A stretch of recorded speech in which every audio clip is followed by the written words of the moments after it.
Good afternoon. My name is Wendy Newton. I hope everyone is staying safe at home. Today we're going to cover the Safe Schools reporting and data collection for end of year. And for a second, I'm going to turn it over to my colleagues to introduce themselves. Hi. Oh, sorry. My name is Amy Patterson. I am the Special Education Data Manager, and I am going to be talking about behavior as it relates to special education. And hello, this is Victoria Fields. I'm a Safe Schools Program Consultant, and I am going to be here to answer questions and to support these wonderful ladies. Okay, we'll turn our videos off and get started on the presentation.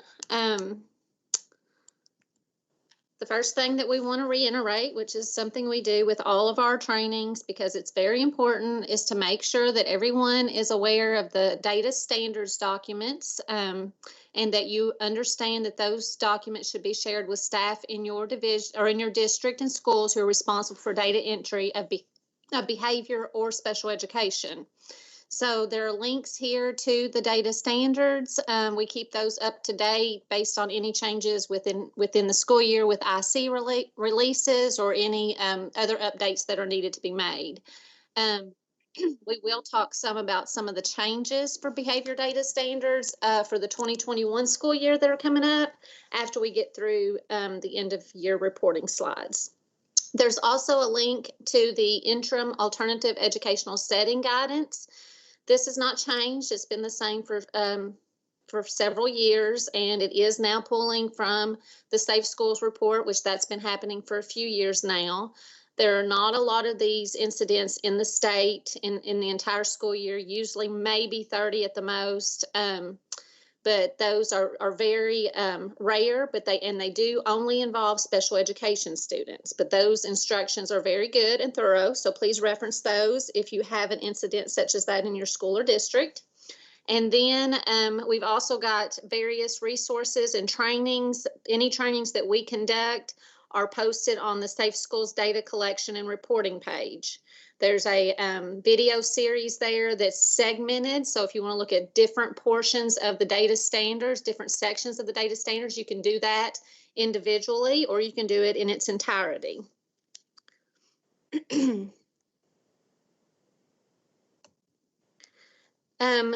going to go over quickly with you the Safe Schools reporting timeline. And I know everything's a little different this year because of the COVID-19 crisis, but we are not really altering the Safe Schools reporting timeline. We feel like people have plenty to do closing out this school year, so we're just going to keep the date as June 30th.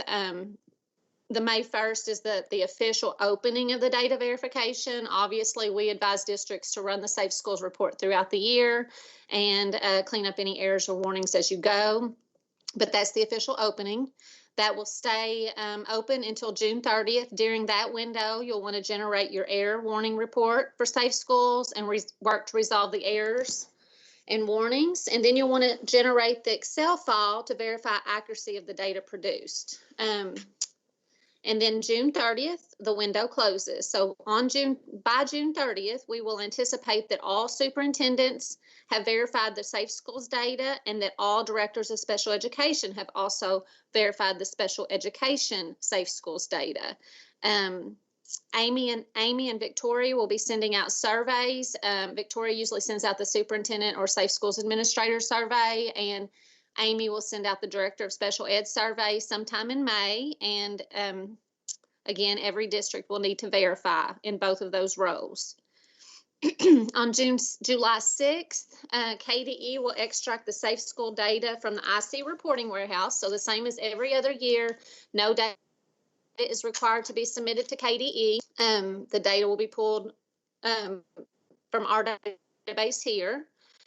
On July the 13th, the Safe Schools data will be available for districts and school to review in the Secure School Report Card site. So we usually allow 2 weeks for this verification, but it gives you the ability to see the data at an aggregate level and to verify the data that will be publicly reported on the school report card in the fall. That verification should be complete by July 31st.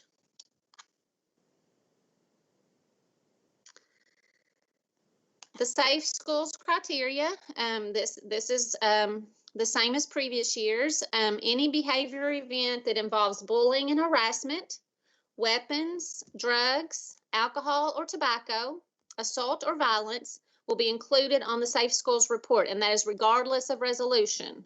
So if it's any of those behavior events, it will create a record on Safe Schools.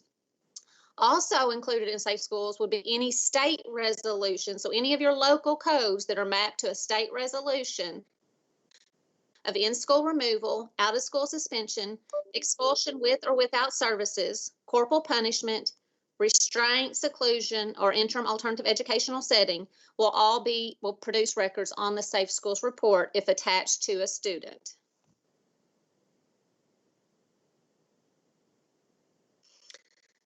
There have been quite a few Safe Schools report changes that went into the April release of Infinite Campus. I think it's version 2012. What was added is a new report option. So if you go to the Safe Schools landing page, there's a new report option that is detail, which will run your original Safe Schools report as you're used to seeing. But then there's also an aggregate school and an aggregate district option.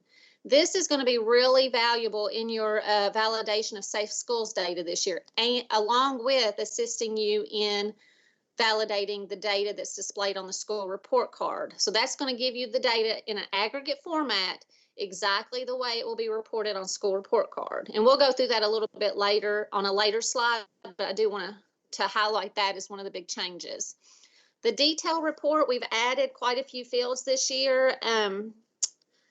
We have added if the student on the time of the incident was a foster care student in the migrant student group, gifted and talented, or military connected. So all of those student groups have been added as output on your Safe Schools report.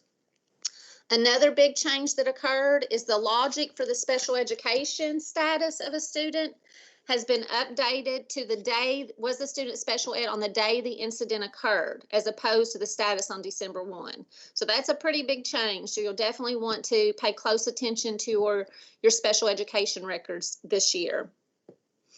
Another thing that occurred is the resolution length data that is populated on the school report card and is watched closely by our special education group. That populates now from the field in the resolution detail named duration in school days. So now when you enter in a resolution, that's especially a state resolution, you put in a start and end date and time, that duration in school days field auto-populates, and that is now what will display in your output of the Safe Schools report. The resolution length is now also calculating to 100th of a day, so even more accurate than before. One note on the resolution length, and it's not part of this slide, I apologize, but we sent an email out at the first of the week. There's a resolution calculation tool that must be ran in every district for prior behavior records to have that duration in school days field populated. So again, I sent an email out about that earlier in the week. Please make sure that the district that is ran at the district level. Instructions were provided in the email. That will be imperative for Safe Schools reporting this year. A few changes to the validation report for Safe Schools. A new error was added. And again, this did not go into the Safe Schools report until April. So I strongly suggest that if you have not ran your Safe Schools report since then, that you run that report to see if there are new errors on your validation report. The error 5 was added to capture suspension attendance times without an out-of-school behavior resolution. So if you have a suspension attendance that does not correspond with the starts and end dates of an out-of-school suspension in the student's resolution, then that is going to create an error on your Safe Schools report. The existing warning 1 has just been updated and renamed to be a little bit more clear. This warning is going to give you out-of-school suspension resolutions that exist outside of a suspension attendance event. So this new error and the update to the warning will allow schools to find discrepancies between behavior resolutions of suspension and suspension attendance records. This will take the place of what districts previously tried to use the behavior attendance audit report for. That report was a canned IC report and was not updated to Kentucky attendance requirements. So that report will no longer be needed now that the Safe Schools validation report has been updated.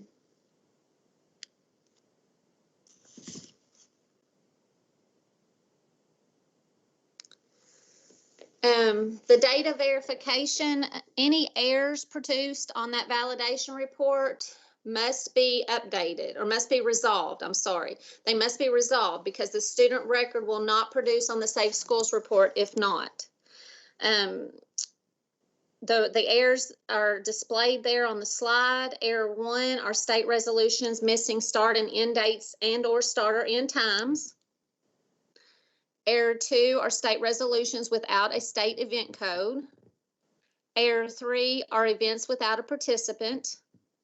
And error 4 are behavior incident dates outside of a selected calendar or enrollment.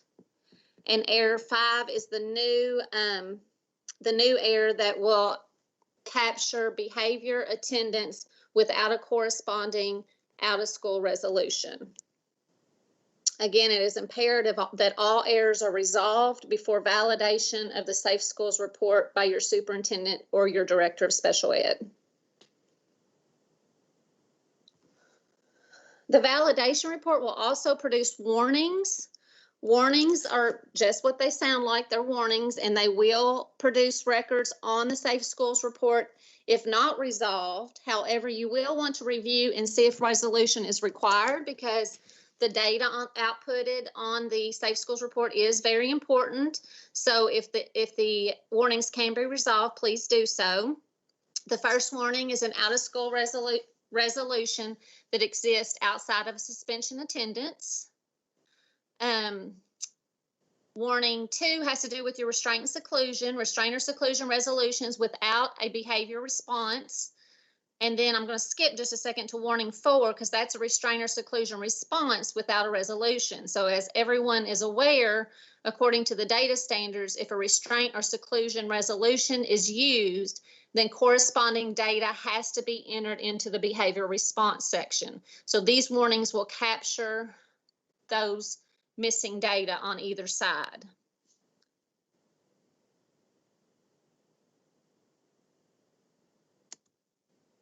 Becky, can you still?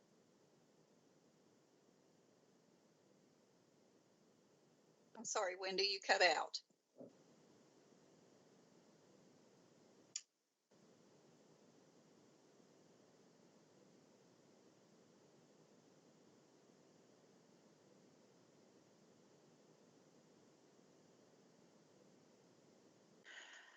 This is Victoria. I can try to take control here.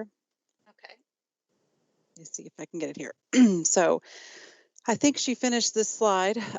She was talking about, I believe, the maybe warning of 5, restraint or seclusion behavior response without corresponding resolution. So those are the warnings. Again, the last 2 slides that Wendy showed you, those were the errors and warnings that will show when you run that Safe Schools report. Again, the errors do need to be always resolved.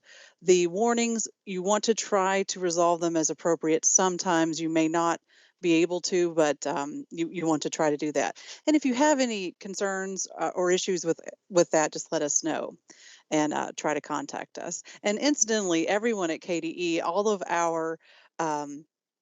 our phone calls, if you call our regular office number, it will come to our cell phones. A lot of people have been asking that. So then you will be generating your extract. You'll produce your behavior records for the school or district. You want to review data for accuracy. Data can be filtered by sub-report to review incidents by your violence, drugs, alcohol, tobacco, harassment, or by weapons. And this is honestly the most important part. That one part right there, the review data for accuracy.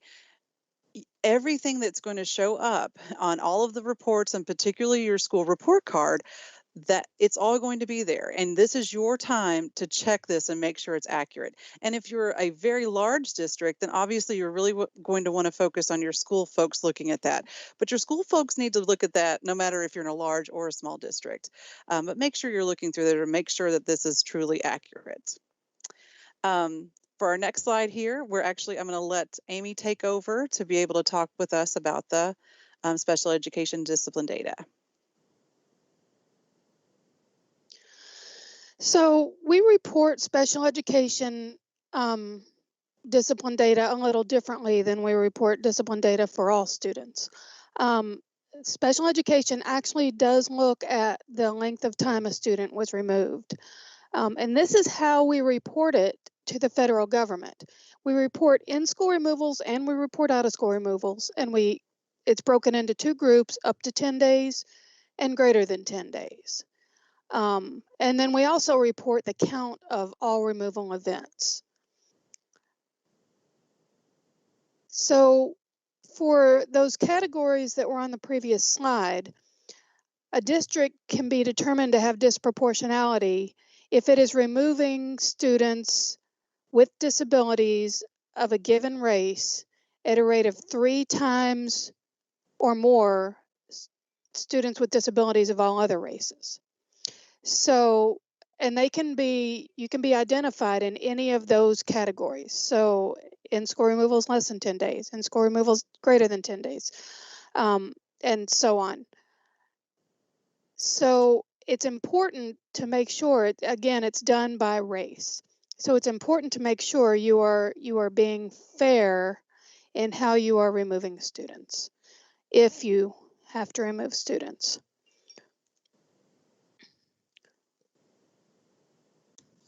Hello. I think, yeah, this is Wendy. I'm back, Amy. Sorry. No problem. It started pouring rain here. I lost connection. So the aggregate report option is the one I told you about early on. That is a new option within the Safe Schools report. And it's going to be very valuable within the school report card review. But I also advise districts to use this to generate aggregate report option to obtain counts by school or district to verify the accuracy of your Safe Schools data. So instead of giving you 10,000 rows of student data with, about 30 to 40 now columns of data, this will aggregate the data for you to see it in one quick view by your school or by your district, just to see if you can see any underlying issues. And then, of course, as I said, the report will be used for the school report card verification as well, and we'll be sending information out about that later in the summer. Validation of data accuracy. I mentioned earlier that there will be a survey that must be completed by the superintendent or his designee and the director of special education by June 30th. The superintendent survey will be sent to the Safe Schools coordinator, and the director of special education will receive the DOSE survey. Both of those email addresses will come from Person Role Manager, which is a web application we access here at KDE. You can verify the accuracy of the persons for your district using the open house within Infinite Campus, within the KDE website. So just make sure that the correct contacts are listed there, because that is who the emails will be sent to and the surveys will be open to. Wendy. Yes, sorry. I hate Yes. to interrupt, but I Okay. want to make sure that you have control of the presentation and that you're advancing the slides, because there we go. Yeah, I'm sorry. Okay. I didn't do that. Thank you. The data visualization tool, we're not going to go into it a lot, but we do want to let you guys know that the Tableau data visualization tools are very valuable in assisting staff in analyzing student behavior data. And so the next slide is going to show you counts of days removed visualization. This view can be used to quickly obtain a list of students that have met or are close to meeting the 10 days before the manifestation determination requirement is met. So this slide is going to show you some of the new new items. There were some updates recently to improve this view, but this is the counts of days removed visualization. And as you can see, it'll give you a list of the students and their out of school suspensions, in school suspensions, or expulsions, or interim alternative educational settings, because those are the days, or those are the state resolutions that help to accumulate those days. And it'll give you a quick view of totals for students so that you can start following up with those students or with the administrators for those students because they are over the days or close to the 10-day limit.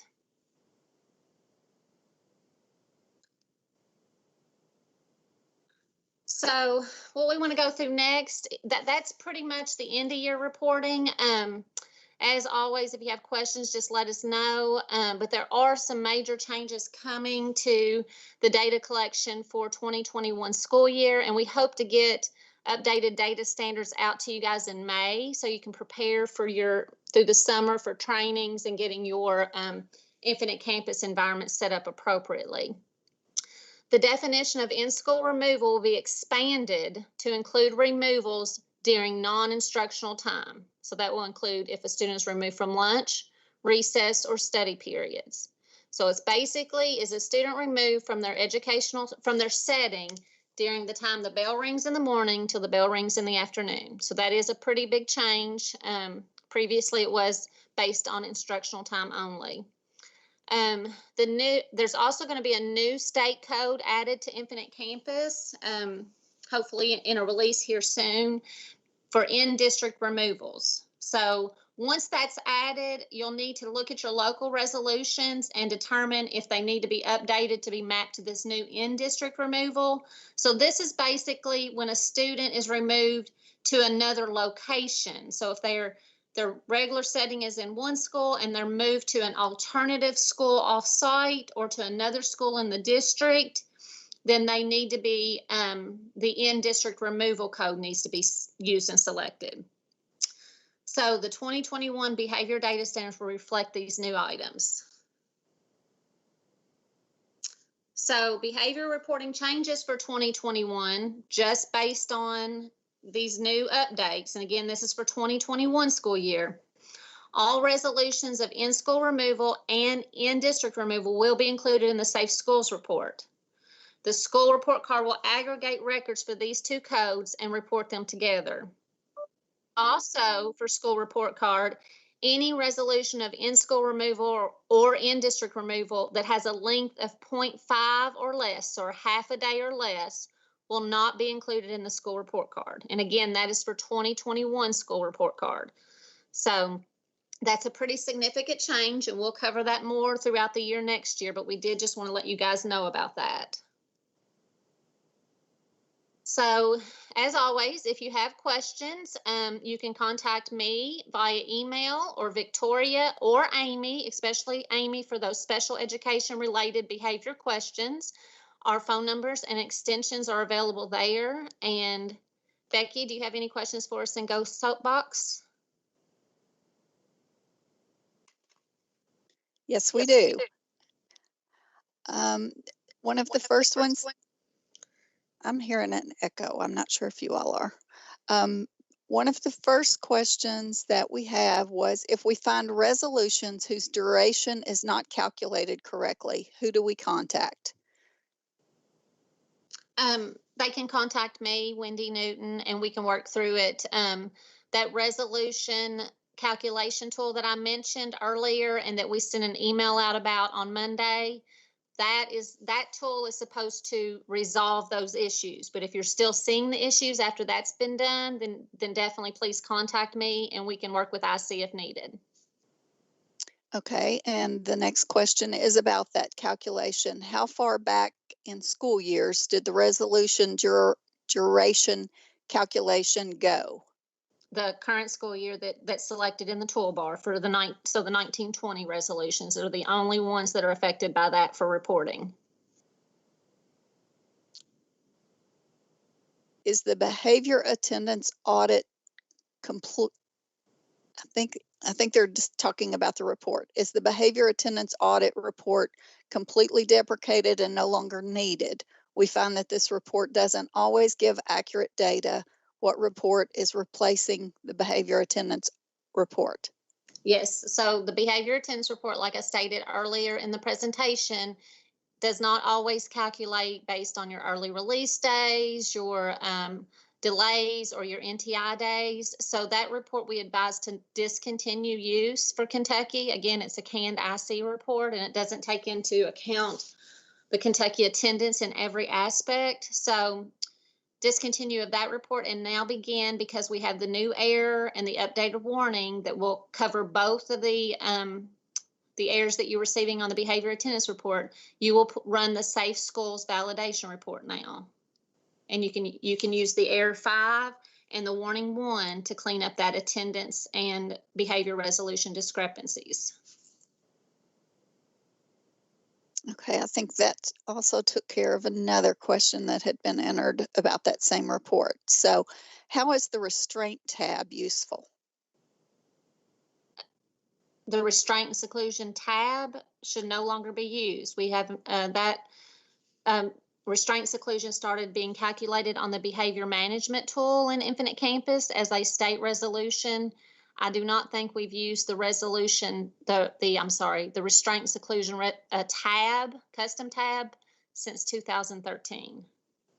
So you would definitely want to hide that tab in your district if you still have it. I may not be understanding the question, Becky. If I'm not, correct me. I think that's what the question was. It's just there for historical purposes. It's Yes. not a tab that they should be entering any new data on.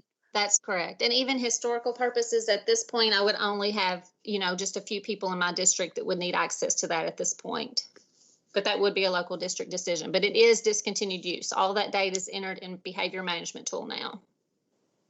Okay, looks like we have one more question. When the Safe Schools spreadsheet is generated, do school administrators need to make sure that any blank fields that appear in the spreadsheet are completed in IC? Not necessarily. So, start and end dates are not required for non-state resolutions. So those fields may be blank, which means your resolution length will be blank.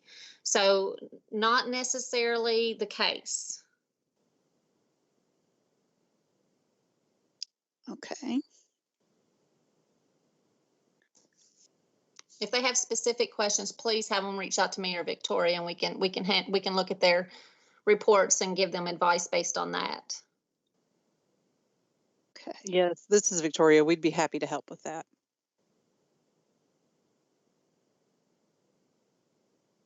Okay. I am not seeing any other questions. If anybody, did have one just come in. Does the Safe Schools validation report fix the error in Infinite Campus that was populating anytime any of our schools or putting someone in in-school suspension for part of the day? We were getting numerous errors on this. The new error on Safe Schools only looks at out-of-school suspension. The requirement for attendance and resolutions to be consistent is only on out-of-school suspension. So the error and the warning on Safe Schools will only look at out-of-school suspensions, not in-school removals.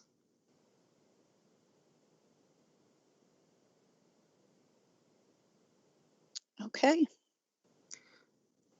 As always, just reach out to me or Victoria or Amy, and we have the ability to log in and run your Safe Schools report, and we can actually look at it with you and advise you on any questions you have.